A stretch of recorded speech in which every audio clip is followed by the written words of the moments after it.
Bienvenue dans une nouvelle vidéo. Bonjour à tous et bienvenue dans une nouvelle vidéo. Dans cette vidéo, je vais parler de Jesus Fortea. Avec la blessure d'Arnold, qui va durer 1 mois et demi à 2 mois, plus le carton rouge de Carvajal, en Ligue des Champions, on verra combien de matchs il manquera. Je pense 1 ou 2 environ, mais comme c'est une agression, ça peut aller jusqu'à 2 matchs ou même plus. Mais comme c'est quelque chose d'assez léger, en principe, ça ne devrait pas dépasser 2 matchs. En dehors de ce carton rouge, qui équivaut à 1 ou 2 matchs de Ligue des Champions, un véritable marathon de rencontres attend le Real Madrid et Dani Carvajal ne peut pas tout jouer. Il revient d'une blessure assez longue et importante, et ce ne serait pas conseillé qu'il dispute absolument tous les matchs, surtout qu'on joue tous les 3 ou 4 jours. Il est vrai qu'il existe l'option Fede Valverde, voire Raúl Asensio, mais je pense honnêtement que ce ne serait pas idéal. Dans certains matchs, oui, comme par exemple pour un Clásico si Carvajal et Arnold sont absents, je comprends que Valverde prenne ce rôle dans un grand match. Mais comme Arnold va manquer plusieurs rencontres, Espanyol, Levante, derby contre l'Atlético, Kera Almaty, Villarreal, Retafe, Juventus, Barça, Valence, et qu'il est incertain face à Liverpool, on devra gérer. Sur ces matchs, Carvajal sera indispensable contre l'Atlético, la Juve, Villarreal et le Barça. Pour le reste, quelqu'un d'autre pourrait jouer. Dans ce cas, si Carvajal est absent, je pense que ce serait Fede Valverde. Mais dans cette vidéo, je vais parler de Jesus Fortea, car c'est le nom qui revient le plus quand on regarde la contra. Ce n'est pas le seul bien sûr, mais c'est celui dont on parle le plus. Déjà la saison dernière, son nom était sorti avec la blessure de Carvajal et le faible rendement de Lucas Vázquez. On avait aussi parlé de Loren Aguado, finalement parti.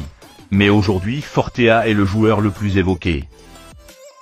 Il est même allé à la Coupe du Monde des clubs avec Xavi Alonso, ce qui montre que l'entraîneur voulait l'observer, l'intégrer dans la dynamique du groupe pro.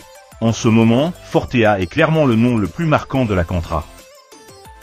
Côté parcours, il a commencé à jouer dans le club municipal de sa ville natale, Albal, à l'âge de 7 ans. Repéré, il rejoint Levante où il passe 5 saisons, avant de signer à l'Atlético de Madrid, où il reste 3 ans. En 2022, il signe au Real Madrid, ce qui met fin au pacte de non-agression entre l'Atlético et le Real, qui consistait à ne pas se piquer leurs jeunes talents. C'est d'ailleurs Fortea qui a été au cœur de cette rupture. Depuis, il progresse vite dans les catégories inférieures, joue avec le Juvenila et actuellement avec le Castilla. Il est aussi international espagnol U19. C'est un arrière-droit complet, solide défensivement et très offensif, capable de monter et d'apporter de la profondeur. On le compare à Jordi Alba, bien que ce soit un latéral gauche, ou même à Dani Carvajal. C'est un joueur qui a beaucoup de potentiel, aussi bien pour le football en général que pour le Real Madrid. Il y a d'ailleurs une anecdote. Il était sur le point de partir. En mars dernier, le journaliste Matteo Moretto expliquait que l'AC Milan le suivait de près car il ne comptait pas renouveler son contrat. En effet, Ancelotti ne lui faisait pas confiance, ni même Raúl en Castilla. Il était encore en juvénile, et malgré son talent, il ne voyait pas d'avenir à Madrid. Mais tout a changé avec l'arrivée d'Arbeloa et de Xavi Alonso. Il est monté à Castilla, et maintenant, peut-être bientôt au premier groupe. Honnêtement, c'est le moment de le tester. L'an dernier, Ancelotti n'a quasiment pas utilisé la contra, mais maintenant avec Xavi Alonso, les choses peuvent être différentes. Il l'a déjà emmené à la Coupe du Monde des clubs, preuve qu'il voit quelque chose en lui. On a beaucoup de matchs où Carvajal ne pourra pas tout jouer, Valverde non plus. Il faut ménager les joueurs, éviter les blessures en série comme la saison dernière. C'est donc une bonne occasion de donner sa chance à Fortea. Rappelons qu'il a 18 ans, qu'il est international U19 avec l'Espagne et qu'il possède un profil très prometteur. S'il est convoqué au prochain match, cela voudra dire que tôt ou tard, il aura des minutes. Contre l'Espanyol, Carvajal jouera probablement, mais comme Arnold est absent, il faudra forcément tourner. D'autant plus qu'Arnold n'est pas un joueur physiquement fiable. Il a déjà eu plusieurs blessures avec Madrid et auparavant avec Liverpool, manquant parfois 8 matchs sur une saison, parfois jusqu'à 20.